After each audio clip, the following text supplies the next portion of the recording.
definitely honored, fired up to have Patric Yumul on the show with Gabe and I. Patric and I have known each other for years, as I said in the intro, and he's a guy that I always look to as a gym owner for inspiration, because the business that they're in through restaurants and the business that we're in, there's a lot of similarities, but they're very different. And I think that the more we can explore how successful restaurants are ran and developed can help us on the fitness space. So Patric, thank you so much. It's great to have you on the show. And I know you're in New York. I know you're busy. So thanks for taking the time. No, absolutely. Thank you for inviting me. And I'm excited to do this with you and to hear all that's going on and hopefully contribute some way. For sure. So definitely want to talk about leadership, talk about several different topics. One thing that I think the audience should know is that you're a fitness guy. You did CrossFit for a long time. What does your current fitness regimen look like, especially with how much you're traveling, opening up restaurants? I'm just curious, what do you do right now? I do a mix of, it's all centered, really a lot of lifting. So I do, sometimes it's like today I did, it was a series of 3 10-minute AMRAPs.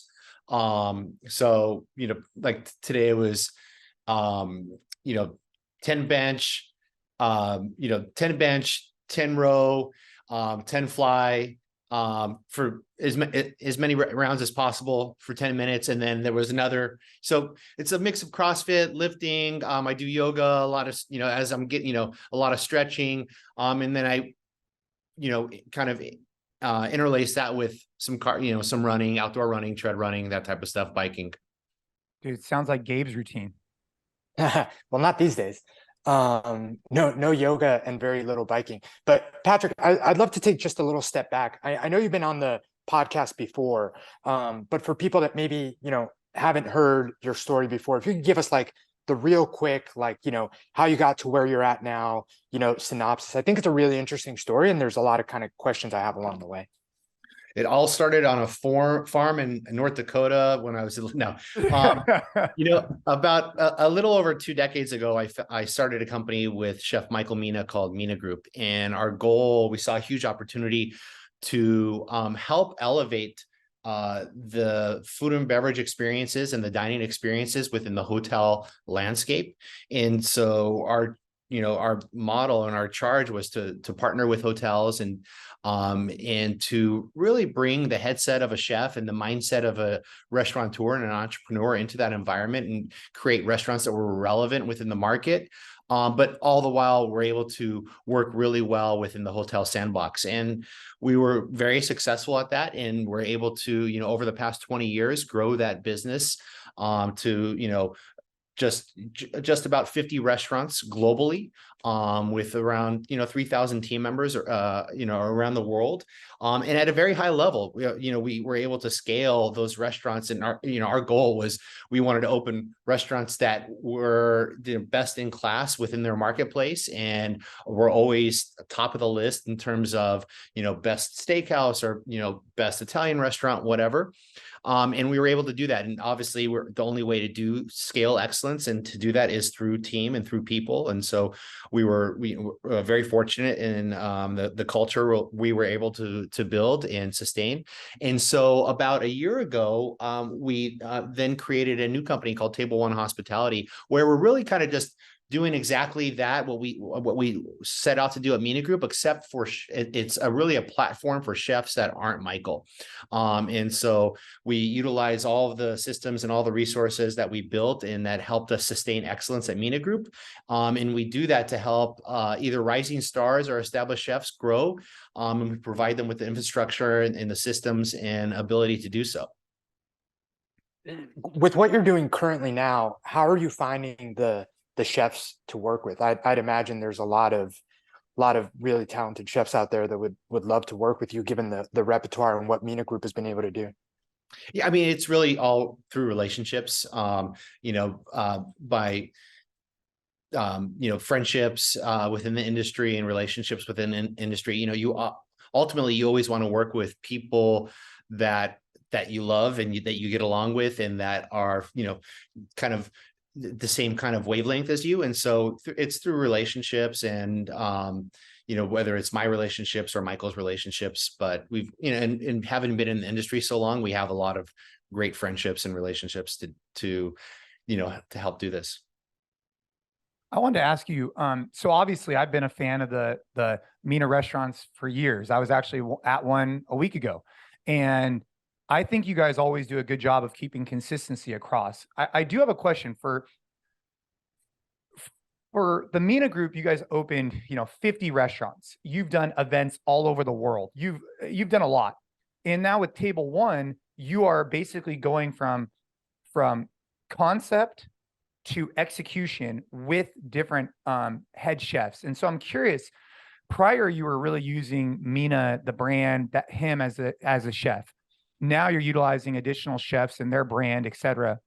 When you're opening new restaurants, how much of it do you think is dependent on the location or the type of food versus the operator of that particular location or the chef? Because I've seen some Mina restaurants that have opened and thrived, and there's been others that maybe the concept didn't work as well. I'm curious when you're looking at it, and this kind of relates to a gym owner, like, is it the location or is it the operator? Is it the head coach or is it the GM? I'm curious, what pieces in that business have you seen after opening up all these restaurants that is like the one factor, like, dude, if we have this one, that's where it starts, and then we have to figure out location, model, et cetera? I think it's all three. I mean, I look at it as the Venn diagram, and each circle that overlaps, there's that sweet spot. You have to have the right concept for the right location, and it's got it also at the right time. So there's a lot of times where you could have an amazing location and an amazing concept, but it might be the wrong time. We opened a very cool restaurant in Los Angeles the night before the Lehman Brothers went bankrupt, and it was an amazing concept. It was an amazing location. It was just the wrong time. And the restaurant, ultimately it wasn't successful. But I think it takes the right location. You have to have the right concept for the location, making sure that, it's the right time for that concept within the location. It's what the community wants. It's what's going to be relevant and what's going to be attractive and desired and beloved by the community. And it's got to be accessible, and it's got to be operated exquisitely well. And if you don't have one of those three things, I think you can luck your way into success. But for us, the type of success that we want to have, we want to be, we want to have an amazing hospitality experience where people feel more important and better in our restaurants than anywhere else. We want to have an amazing,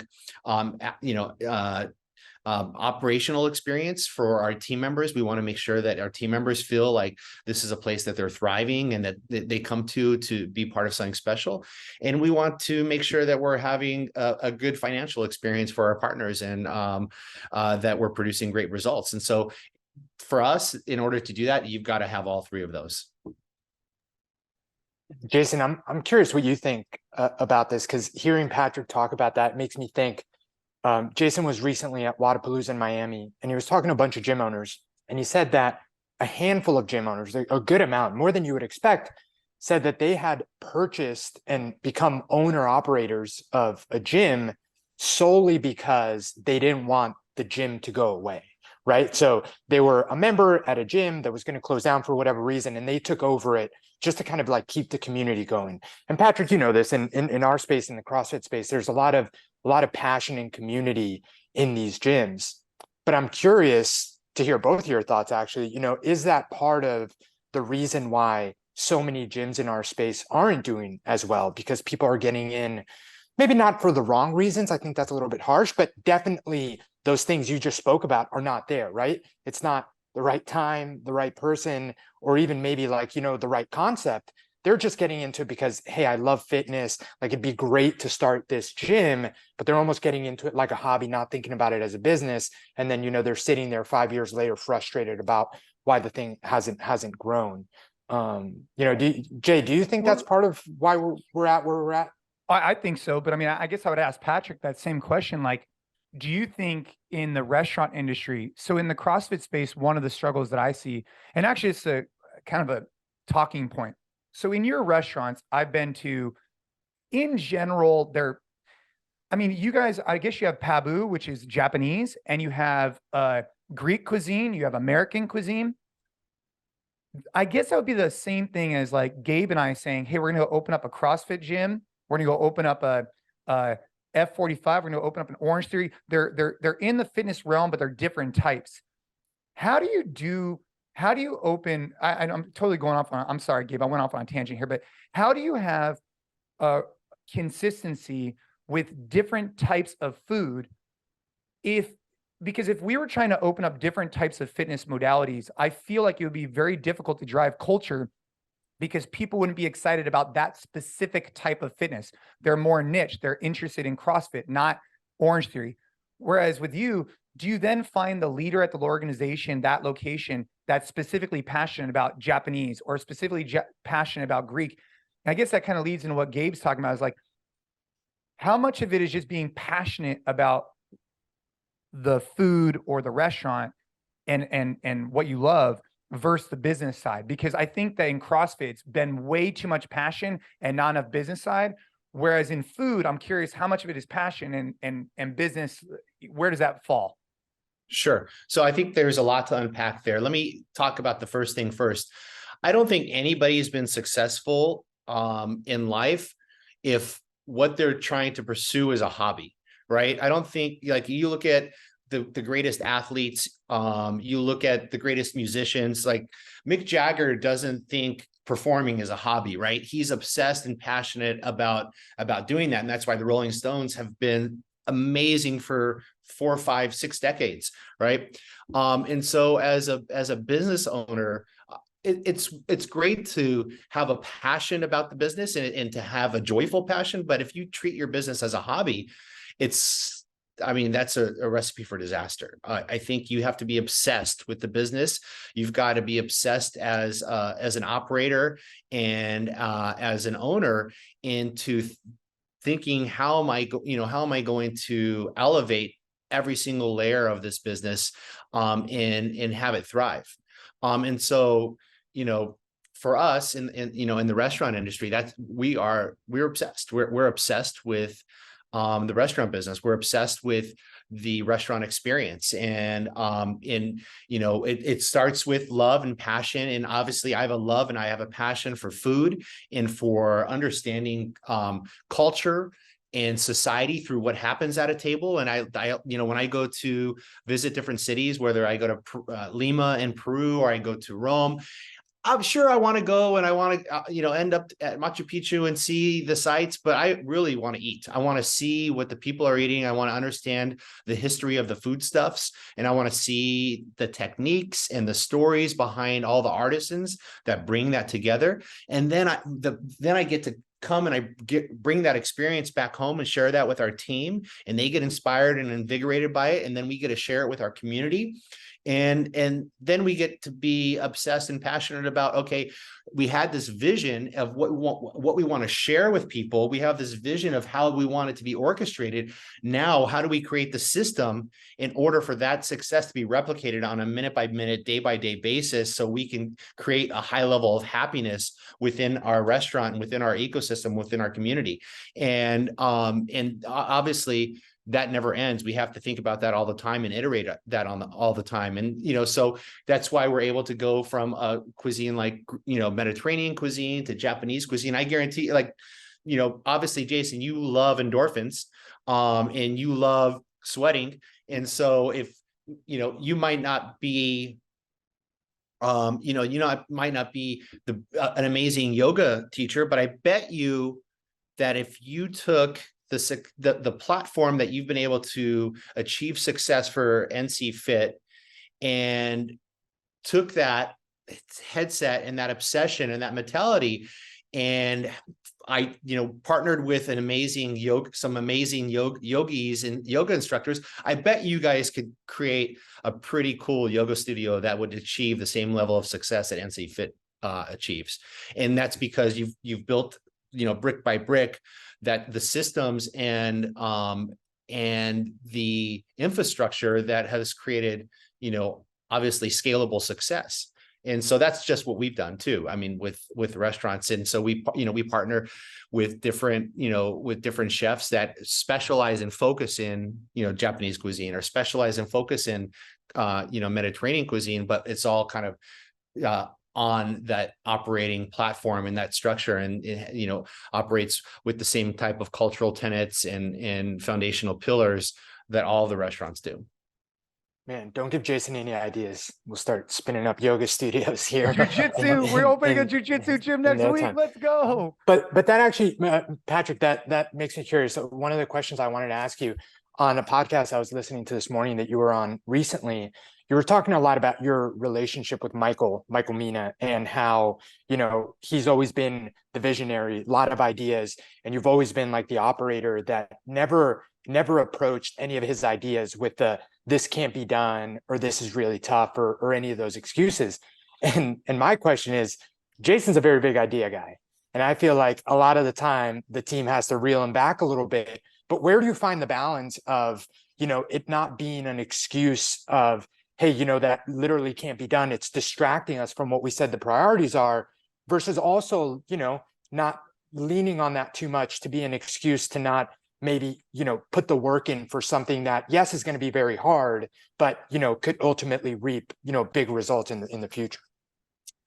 Well, obviously there's always a balance to things, but you never want to wrangle in that the creative, the creative angels, or the creative, that magical spirit that, listen, people are always, there's millions of people that are trying to channel creative genius, and they're trying to find inspiration, and they're looking around all the place for it. So why would we want to squash that when we've got somebody that's just constantly coming up with, ideas? Now, there should be a process to understand the viability of each idea, and make sure that not everybody's going down a wild goose chase and expelling a lot of energy because this is the 30th idea or 30th thought that we've had this month. So there's got to be, a process. But I mean, you never want to squash that flame or put it out, because it's too rare. It's rare air, and it's special. And obviously that's why you've got to have good business people that allow the creative genius to be able to do that and iterate, and then you've got to have operators and people that can execute, make that come to reality. It's funny, last night we were talking about, I was with a bunch of chefs in New York, and we were talking about, Michael wasn't there, but we were talking about Michael, and we used to have so many meetings about, this is back when, like, in every restaurant always got bread, right? You always got bread. Right now, a lot of restaurants don't serve bread anymore. But if my grandfather would have went to a restaurant that like they didn't serve him bread, he would have thought, that he was getting gypped or robbed, right? But we used to have hours of meetings with Michael obsessing over how to keep the bread warm.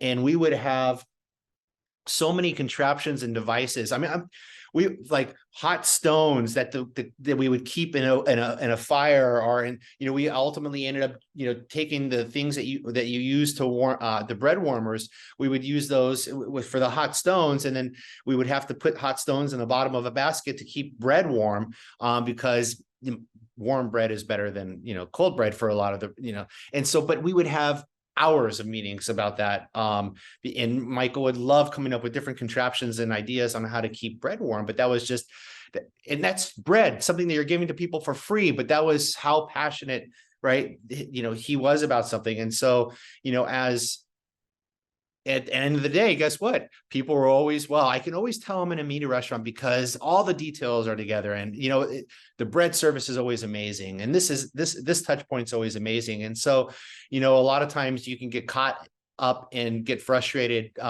by stuff, but at the end of the day, when you're hearing it back from your customers, and you're hearing it back from the community, that when those things come to fruition, that they really move the needle, then you kind of stand back and say, okay, he was right, or that person was right. Is he validating me a little bit right now, Gabe? I'm just saying, he said there need to be processes. So I'm just going to stick with that. Need to be processes.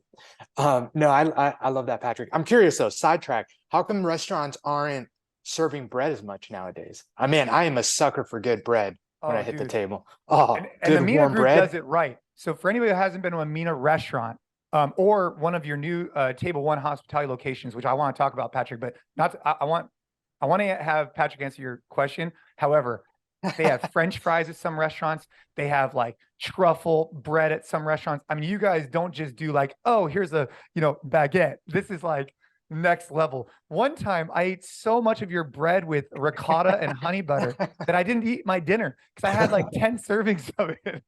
Anyways, go ahead, Patrick. Sorry. I think there's, I mean, one in California or Los Angeles, especially, I mean, there's a lot of people just don't eat bread, right? And so we started as restaurateurs, you start seeing a lot of bread go into the trash. And so, because of allergies and diets and this and that, and people are on so many different things. Yeah. A lot of restaurateurs just started either not doing bread or actually putting it on the menu as an item for people to order and charging for it. And so, but we view bread as part of the experience. We think it's a way to storytell, like what Jason said, all the bourbon steaks. When you get, instead of, we do have bread service there, but the first kind of greeting is this trio of French fries that are all fried in duck fat and they're individually seasoned and they have 3 dipping sauces. And we created that because we wanted people, when they to obviously you're coming into this beautiful steakhouse, and we wanted, and you might be a little intimidated, or but guess what makes you feel kind of comfortable? French fries, right? And it makes you kind of relax a little bit, might put a little smile on your face, help, because it's something that's a little whimsical, but also it's fried, French fries that are fried in duck fat, right? And so they're super crispy and delicious. And then on top of it, so this is about the creative genius. So, we were like, oh, let's greet the table with French fries. But then Michael's like, I want 3 different types of French fries, and with 3 different dipping sauces. And we're telling him, so we've got, 50 tables, and 50 tables, boom, you've got a fry cook that's got his French fries, and he's tossing them each order for each table in 3 different like seasonings. So this French fry's got, Parmesan, and that goes with truffle aioli. And this French fry has furikake seasoning that goes with like a teriyaki barbecue. And this French fry's got, dill seasoning that goes with onion ketchup, right? But that's, the complicated genius at work. But at the end of the day, here we are, after, 15 years later, after we started doing it, Jason's still talking about the French fries that you get at the table. So that attention to detail, I think, is something that as gym owners, or as business, as any business, I think that they could pay attention to. You guys have, I saw it a long time ago. I haven't read it in a while. You had I think you guys used to call it the Mina Bible. I don't know if that's still, that was like just your kind of core values and how you guys do business. I'm curious, has that evolved over the years? And now that you're doing TableOne Hospitality, so, in the last year, how many restaurants have you opened with new partners? So TableOne last year, we opened 3 restaurants, 2 in San Francisco and 1 in Los Angeles. And then this year, that was kind of our building year. So we, opened 3 restaurants this year, starting in May. From May to May, we have 10 restaurants that we're opening. So we're opening 1 restaurant pretty much every 6 weeks, with a number of different partners. But we call it the Book of Law now. So there's the Book of Law, and then inside the Book of Law, it might have been called the Book of Law then too. That's my bad. Sorry. Yeah, but inside the Book of Law, we have the commandments, right? There's like, obviously there's, probably 120 different SOPs within the Book of Law, but then there's like 10 commandments that are, these have to be championed. They have, that's got to be part of the culture on a very passionate and obsessive basis within the restaurant. And typically, if any one of these commandments is not being adhered to or championed, the restaurant is it's not performing. I have it right here in my email. I had it specifically saved, so I'm going to pull it up real quick. But anyways, Gabe, I want to ask though, before we change course, you are opening all these restaurants every 6 weeks. Is there specific, like when you're doing like an opening structure? I mean, I know there's a structure you guys follow. What at a high level have you guys found is the most successful way to train and develop your staff when you're opening these new locations? Like how far in advance are you doing it? What are some takeaways that maybe for someone who's looking to open a new business, specifically a gym where they have 3 to 5 employees, you guys have probably how many employees does each location have? Typically anywhere from 40 to 120. Yeah, I can't even imagine how that training and development goes. Is there anything that in particular that you start off months in advance? How do you identify key talent? How do you then identify, your line cooks and different people like that? Yeah. So typically, the leadership, the GMs and the chefs who are the 2 leaders of the restaurant, we bring them on board, 16 weeks before the opening. And they get a lot of time to spend in the other restaurants with the team members, learning about the culture, making sure that we're pouring into them and we're investing into them. And we don't believe in the magic apron, right? We don't believe you just put on the uniform and all of a sudden everybody knows what to do and they know the culture. We've got to make sure that we're pouring into people and investing into them. And to giving them the tools. And then, then we start bringing kind of the second level of leadership on somewhere 4 to 6 weeks out prior to opening. And then all of the hourly team members typically come on 2 to 3 weeks prior to opening.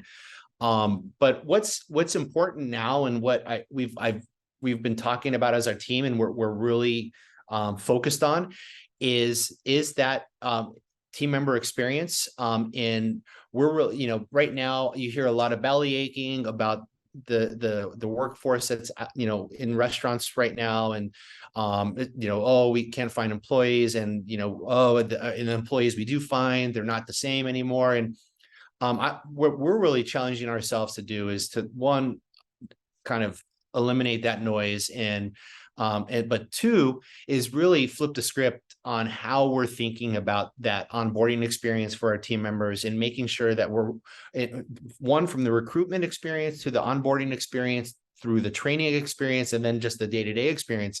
How can we make sure that we're really treating our employees and obsessing over them like we would a customer?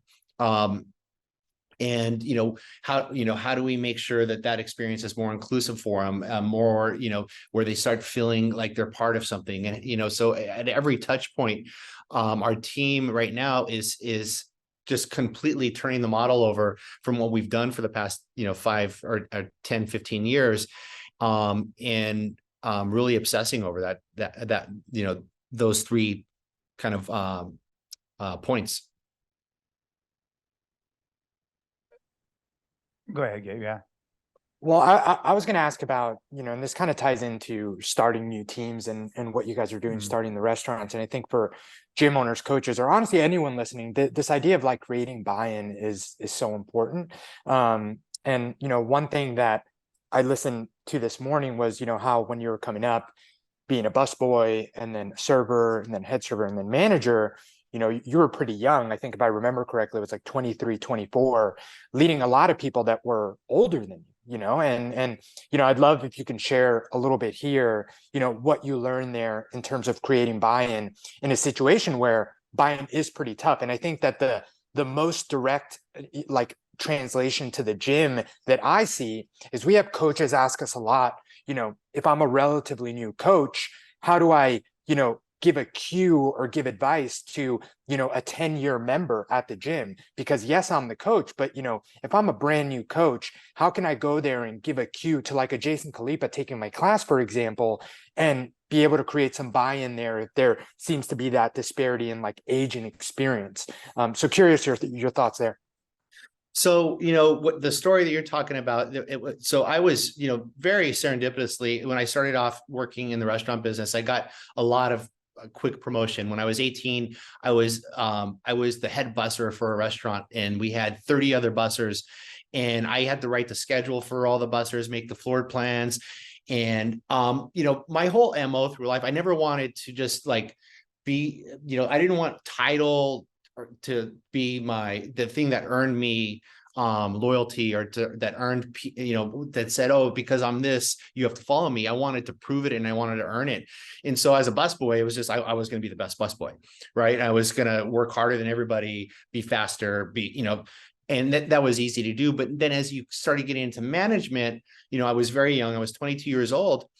And I knew, I knew all the positions, but my whole approach was how do, I want people to want to follow me. And so what I started doing was started becoming a teacher. And so I started learning as much as I could about food and about spirits and about wine, and passion is contagious, right? And so if people see that you're passionate about something, and it doesn't matter how long they've been doing it. There was waiters that have been waiters for 15 to 20 years, but they didn't, they see, wow, this person's really passionate about Italian wine, or they're really passionate about the process of making vodka, and they're explaining it in a way that really gets me excited about it.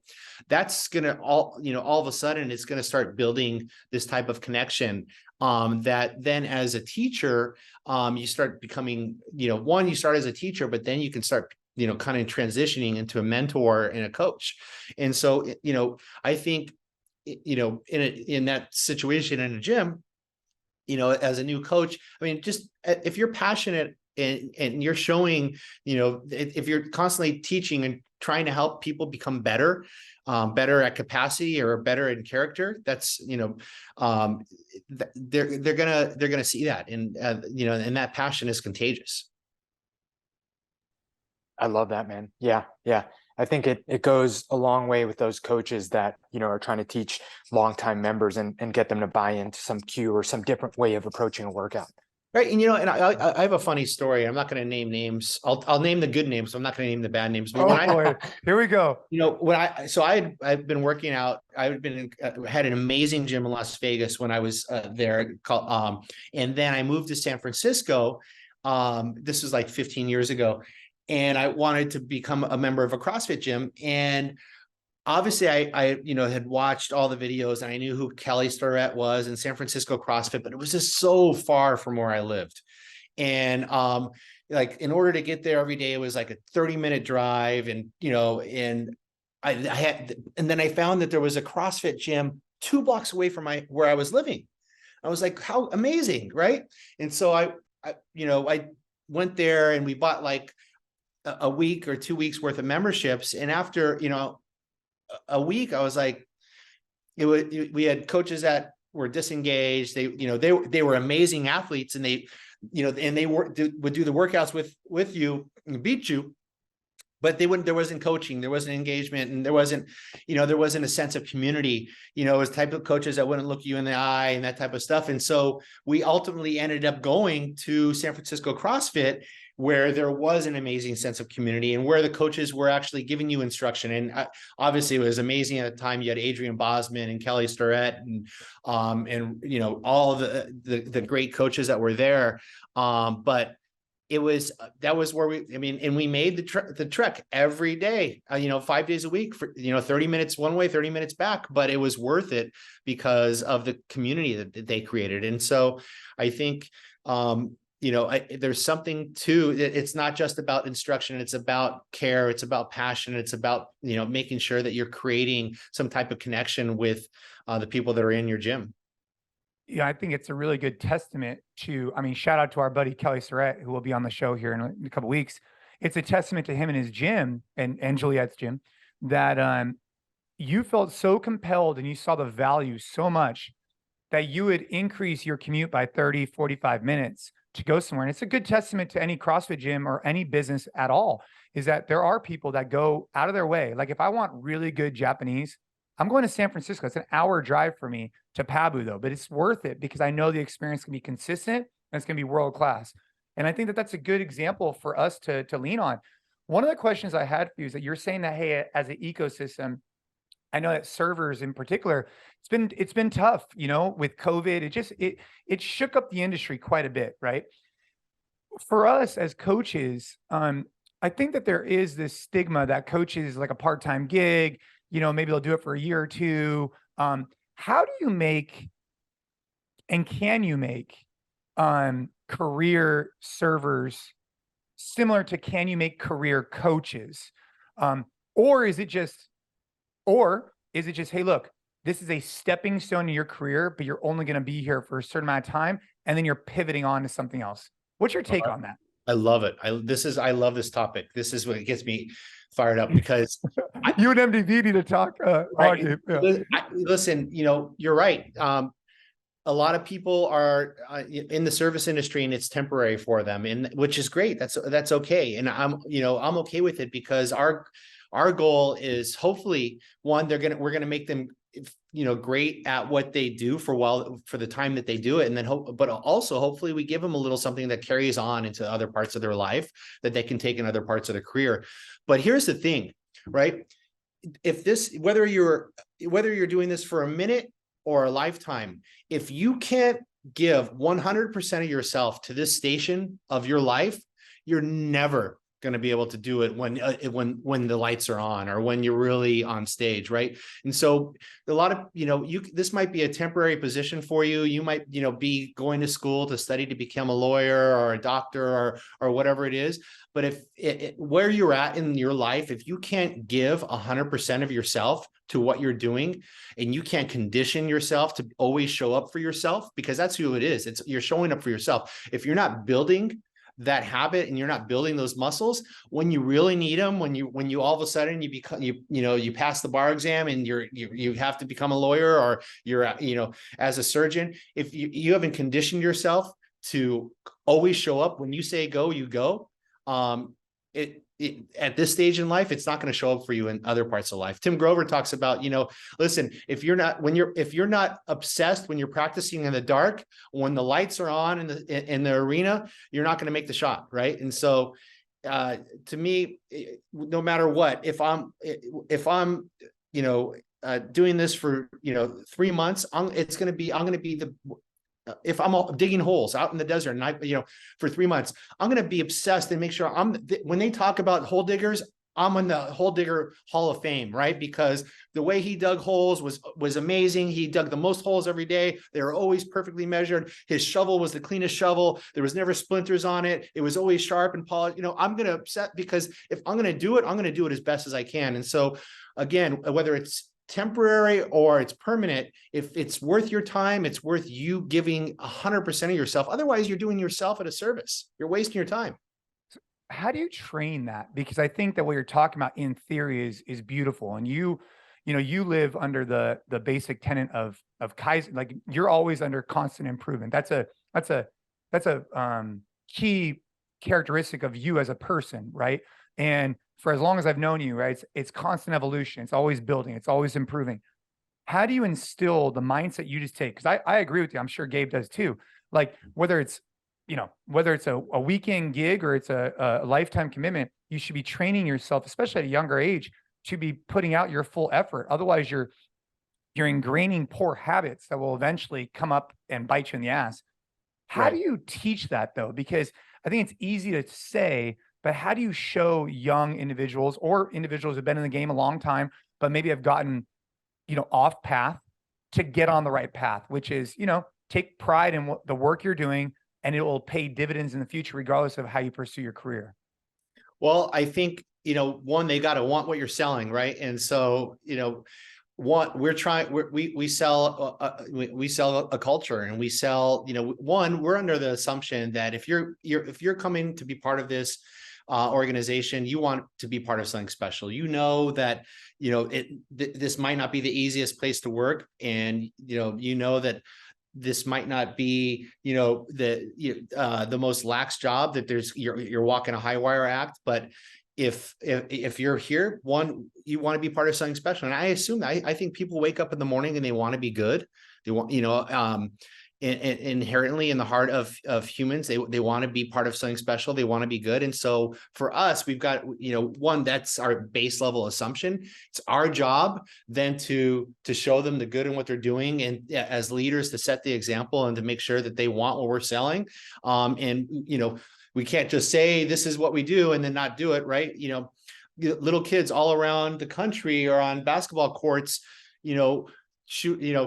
doing this and shooting like Steph Curry. Why? Because Steph Curry, right? If he wasn't an amazing basketball player and he wasn't, three-time NBA champion and MVP and, setting all kinds of records, then kids wouldn't be doing that. And so as leaders, we've got to set the example, and we've got to create our team members got to want to be us, right? They've got to want to be, one day I want to be that guy. I love hearing that. I love hearing when people tell me I'm going to have your job one day. That means I'm doing something right?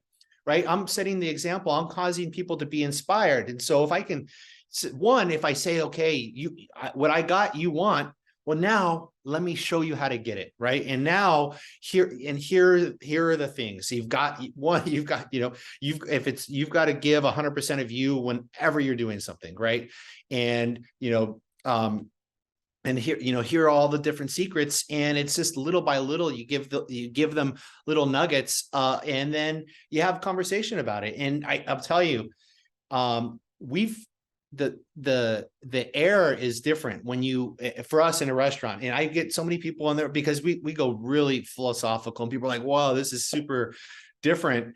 But I think if people feel better about themselves selfishly, they're going to produce better results.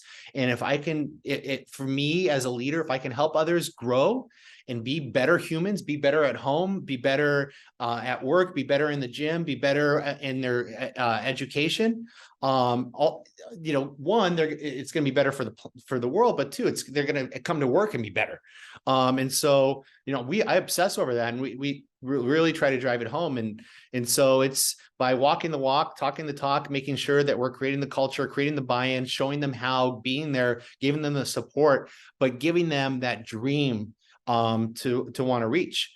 That's the best way, and it's really with those that are within our bailiwick. And, if you talk about how to raise good humans, well, it's up to parents to raise good children first. Right. And so, I can't worry about all the children that I'm not raising. I got to focus on my 3 that are at home that, are driving us crazy every minute. So same in the restaurant, I've got to focus on these 40 individuals and making them the best versions of them that they can be. And then it's on to the next restaurant. And then now all of a sudden we start creating a little army.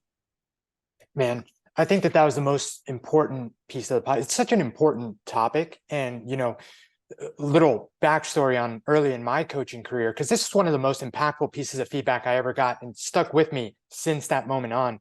When I first started coaching at CrossFit Garden City, and Dennis, who listens to this podcast occasionally, hopefully he'll hear this. I had, a full-time job. I was doing a sales gig, and I took it very seriously for Pure Pharma, it used to be, but I was also coaching part-time, and I was coaching the noon class, and I was a good coach from minute 0 to minute 60.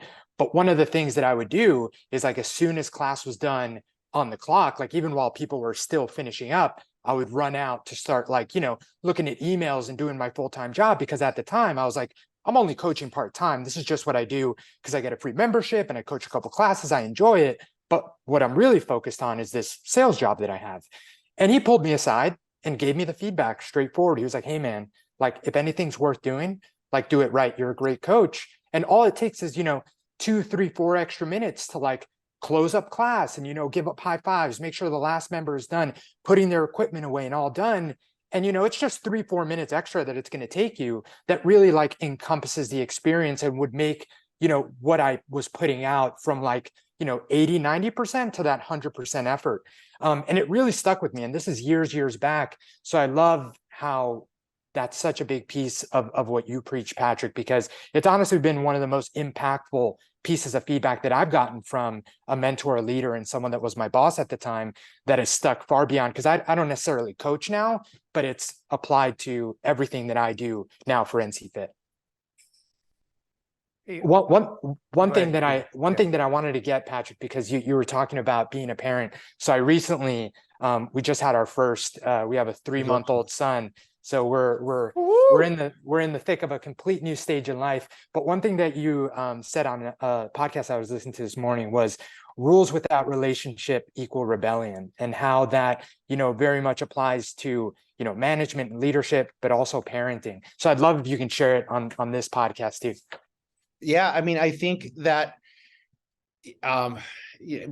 it's pretty straightforward and simple. I mean, if I don't have a relationship with somebody in the workplace, right? If there's a general manager or there's a server, and all we do is we enforce rules, and there's no dynamic between us, it ultimately is going to lead to resentment and rebellion, right? And so I look at it as a rule is a withdrawal in the relationship I want to deposit into. And so I always want to make sure that I've got more money in the relationship bank account than I'm taking out. And so I'm always looking, whether it's same with the kids. Obviously we're really passionate and working hard on raising amazing humans and making sure that they're going to be productive citizens one day, but also at the same time they've got to be great, and have fun and be able to be joyful and innocent and all that type of stuff. And so, but I'm always pouring much more into them than I'm then holding them accountable for. And at the end of the day, it's now we're creating this relationship and this kind of circle, this legacy of trust, and this legacy of now it's less about the rule and it's more about, oh, well, I let this person down, or, oh, well, I didn't meet their expectation. And that's what hurts more than anything. And they're actually holding themselves accountable towards that. I don't want to, having to enforce rules and, especially in the workplace, a lot of times because we've created that relationship, people will self-correct themselves before you even have a chance to. I know, and that's because, we were able to pour into them, make deposits into the emotional, bank account, into the relationship bank account before we start making those rules withdrawals. And to me, it's super important. It's something that we're always teaching our team, our leaders, is at every level of the game. For us, we've got to do that with the GMs, the chefs, and the managers, and the GMs and chefs and managers. They have to do that with the food servers and the bartenders and the cooks, and making sure that they're, you don't work for things, you work for people. And we've got to make sure that we're reinforcing that and developing and, really focused on building relationships on a daily basis. Just back to the deposits and withdrawals, just real quick. If I could summarize that, because I think that's a really interesting analogy. So when you have to uphold a rule, that's a withdrawal. When you are creating buy-in or inspiration, so can you articulate like what is specifically a deposit? Because I understand the withdrawal, we have to kind of uphold a rule. What is the deposits? Just your general interactions, the roles and expectations. How does that work? Yeah, here's Jason Khalipa coming into NCFIT, and you still have Redlands, or not Redlands? We'll use Mountain View as an example. Mountain View, yeah, right. And you walk in, and you can walk in, and you walk in, you see the bathroom's a mess, and you see that there's chalk all over the floor, and the weights aren't racked properly, and you can start screaming, you could start raising a fuss and pointing all these things out, right? And correcting everybody, or whichever, you're the owner, you're the boss, you're entitled to do. Or here's Jason Klee walks in and sees Kelly and says, before that already knows, that Kelly, his husband is going to medical school. So, hey, how's everything going? Starts talking about her life, sits down, has a cup of coffee, starts investing in the relationship and showing that I care about you as a human. It's not just a transaction. You're not just here doing a job, but we're part of a team. And so you start building that relationship, knowing about the team that works with you, knowing what their interests are, what's important to them, what their passions are. So then you start having, conversations, that Jimmy over here loves, Quentin Tarantino movies, and Quentin Tarantino's came out with a new book. And hey, have you read that book yet? I heard it's pretty cool. And all of a sudden that's a relationship, right? Now you're building relationships with people, and And now then, you've got that relationship. Oh, by the way, I noticed, yeah, you know what, actually we're on it. We knew that the gym was a mess this morning. And, I'm sorry, we were a little distracted because all this other stuff happened, but and people will start holding themselves accountable because they don't want to let you, down. Obviously, you've got to have a culture of discipline too. You can't just be the person that just has a relationship and goes around and, everything's happy-go-lucky. There's got to be that culture of discipline. That's really interesting. So would you say deposits are more, because this is like directly connecting with me, right? Like I've found that I've connected with our team really well lately during just workouts, just like, so would you say more deposits are made on non-business related content? Would you say like that's really how you're creating on a personal level? Like, yeah, you want to have the professional career and talking about their roles and expectations, but would you say a lot of deposits are being made by making personal connections with those people? Yeah. I mean, Yeah, I think okay. it's, absolutely. The personal connections are huge, but also then it's help, how can I help you grow in your career? How can I help you as a person? There's that mentorship cap that you have to wear, but then there's also the, the relationship and the friend cap that you have to wear as well. Gabe, I got something else for Patrick, but were you going to ask something? No. So something I've been working on lately and something I've been trying to focus on is this idea of leadership. And I'm taking one of the echelon front, one of the extreme ownership, like leadership summits. I'm trying to do some just growth, right? Because I came out of, Jocko Link?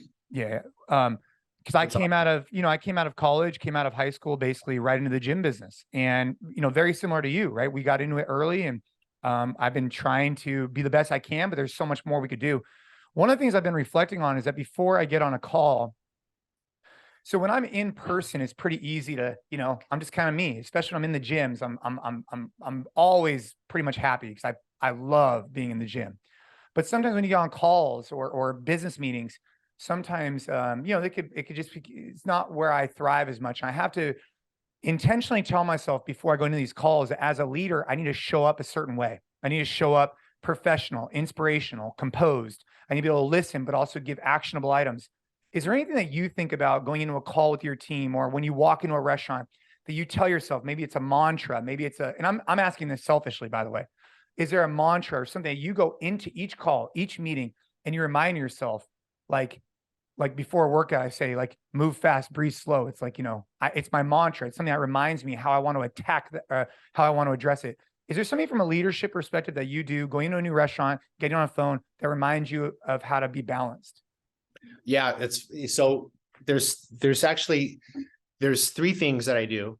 And I've taken them and I didn't come up with this, but it's kind of a little bit, I don't know, a little bit, Tony Robbins, about changing your state. Right. And so like, if I'm going to go give a speech or present something or present an idea, even before that, I do. So Mahatma Gandhi used to do this kind of, principle or this meditation, practice where he would think about the meeting and he would, sit there and envision himself in the meeting and everything that he did. And then he would envision the people that he was talking to in the meeting and how, what they were going through and what they were thinking about. Then he would envision if he was just watching himself and the people that were in the meeting. And to me, that's extremely powerful to be able to do that. I'm not talking 15, 20 minutes. It could be 5 minutes, but if you just sit there alone in your thoughts and think about, what am I looking to achieve? What, at the end of the day, what's a win for this? What's a winning outcome for this meeting? Okay. What do I want to learn from it? What are they going to hear when I say these things? If you just sit there and kind of meditate and ruminate on that, man, I'll tell you what, it prepares you like no other, right? And so that's kind of like Tony Robbins priming, right? So I do that. And then then I like to, I'll either listen to a song that gets me pumped up, or I'll listen, or just I'll like start breathing different and getting my breath controlled. And I'll move around a little bit. You see, like in Tony Robbins, before he goes on stage, he has a rebounder where he's jumping. He's got the. I'll move around. I'll actually go somewhere because I don't want to look, silly, whatever. And I'll just like kind of almost like you're going out for a fight or something, but just, start getting ready. And then, obviously, the late great Kobe Bryant, we all thought, I've always been a huge fan of Kobe, but we all thought he was, frankly, selfish and this and that, but it didn't come out until, unfortunately, after he passed away, what an amazing human being he was, right? Because he had that whole Mamba persona that when he was on the court, he wasn't Kobe Bryant anymore. He was the Black Mamba, right? And so for me, I've got that, like, okay, now I'm going into a meeting, or I'm going into this I'm turning on this alter ego that's going to go now, right? And that's super focused and super intense, and that's going to go and kind of take the world by storm. And so those are the three things I do. I kind of meditate and ruminate on what's going to happen. I physically get prepared, and then I turn on the alter ego and hit the stage, or, hit the meeting. Yeah. It's almost like a mindset shift, a physical shift, and then more of like an execution shift. Like if I'm thinking about it through that lens. Right. Yeah. Very cool. Well, Gabe, I want to be sensitive of Patric's time, but look at this guy. The sports card that I have on my desk. One of my favorites. Yeah. So Gabe just held up a memorabilia of Kobe Bryant. Are you going to ship that to me as a birthday gift or what? No, I don't know about that one. Dude, well, hey, while we have Patric, any kind of closing ideas you were thinking about for him, Gabe? No, I mean, I really appreciate this, man. It's fun to have someone that, is coming from a different industry, so has a different vantage point. But, so many of these principles of leadership, buy-in, team building, culture building, I think they're super valuable to our space in the gym space, but honestly, anyone. So really appreciate you taking the time, Patric. This was awesome. Dude, I think, Patric, what might be really cool, I don't want to hold you to this, but what might be really cool is if in the future we start getting questions from gym owners and different people, and we could just like rapid fire, like 30-minute sessions with you, because I think that with your depth of how many restaurants you've opened, how many people you lead, I think that you've just basically probably seen everything. I'd like to think that after doing this for 15 years, I've seen a lot, but I imagine you've seen 10x just because of the amount of volume of people that you've worked with. And so maybe that's something we could do next time, is get some questions from different gym owners on issues they're having within their business. Because I imagine a lot of it have to do with just people, and because we're in the people business, we're in the service business. Absolutely. So maybe next time. Yeah, well, actually, one question I had, any restaurant recommendations in the Austin, San Antonio area? So I actually moved to Texas. I'm not in California with Jason. So where should I go check out? So we're opening 2 restaurants in Houston in a year. Okay. So next, you got to come check those out. But Austin has so many great restaurants. I don't know if you've been to, so obviously there's Franklin Barbecue, which is Aaron Franklin's like mecca for all things smoked. And, but he also opened a restaurant called Loro, Loro, which is in Austin. And it's kind of Asian barbecue, but it's you don't have to, there's lines, but you don't have to wait in the line like Franklin. It's a really cool experience, and it's sometimes they have live entertainment, but Loro, Loro, and then all the McBride family of restaurants in Austin are, every time I go to one of their restaurants, they're really good. They're amazing. Mina is actually opening a steakhouse in Austin. I probably shouldn't announce that because they haven't said anything, but is opening something in Austin soon too. So there's a lot coming to that market. Fired Awesome. up, baby. Very cool. I just have a list that'll keep me busy here for a few months. And so Patric, for people who are listening who want to, understand a little bit more about TableOne, maybe I don't know how many chefs probably listen to this, but let's just say there's someone who are aspirational to go open up a restaurant or whatnot. How would they find more information about you and TableOne? What's the best place to go? We have TableOneHospitality.com. They can go online and find it there. They can go onto Instagram. I'm Patric_Yumul on Instagram. We have, so it's pretty easy to get a hold of us. We're all over. Dude, I love it, man. Well, I'm definitely going to hit you back up again and try and get you back on the show with specific questions from gym owners in particular, because I think that there's always something that you could add value to. Every time I talk to you, I get inspired to just want to do better. So really appreciate you being on the show, and looking forward to chatting again soon. All right. Thank you.